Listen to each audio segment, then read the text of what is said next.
వేయాలి. మన తండాలో మన రాజ్యం మనమే. మనం కోర్టుల దాకా వెళ్ళకూడదు, పోలీస్ స్టేషన్ దాకా వెళ్ళకూడదు అనే భావంతో మన రవి ఉన్నటువంటి కంపెనీలంతా నన్ను ఆహ్వానించారు.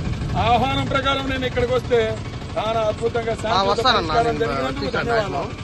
కాకపోతే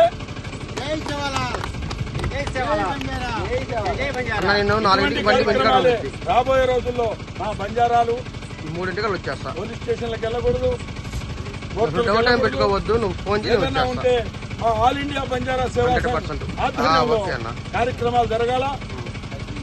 ఈ కమిటీ ముందు పరిష్కారాలు చేసి ముందుకు నడవాలా.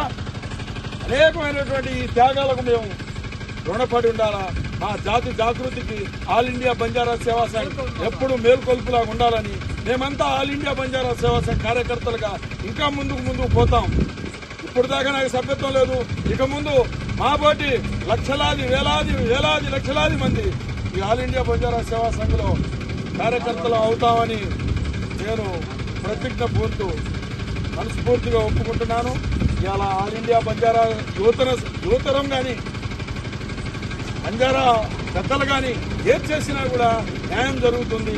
అనేకమైన అక్కడ రమణ నాయక్, రాంబాబు నాయక్, ఇక్కడ ఉన్నటువంటి మా రవీంద్ర, మా రాష్ట్ర మిత్రులు, జిల్లా సెక్రటరీ చంద్రు సార్, మా చక్రి, మా బావగారు చక్రి బావగారు చేస్తున్నటువంటి అనేకమైన మా రికార్డింగ్లు పెడతాడు.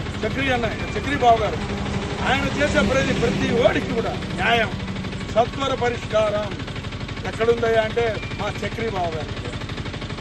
ఒక బావగా ఆయన గుర్తించను, ఒక స్టేట్ ఎంప్లాయీస్ యూనియన్గా ఆయన చేస్తున్న ప్రతి పనికి మా బంజారా గౌరవిస్తూ అనేకమైన త్యాగాలు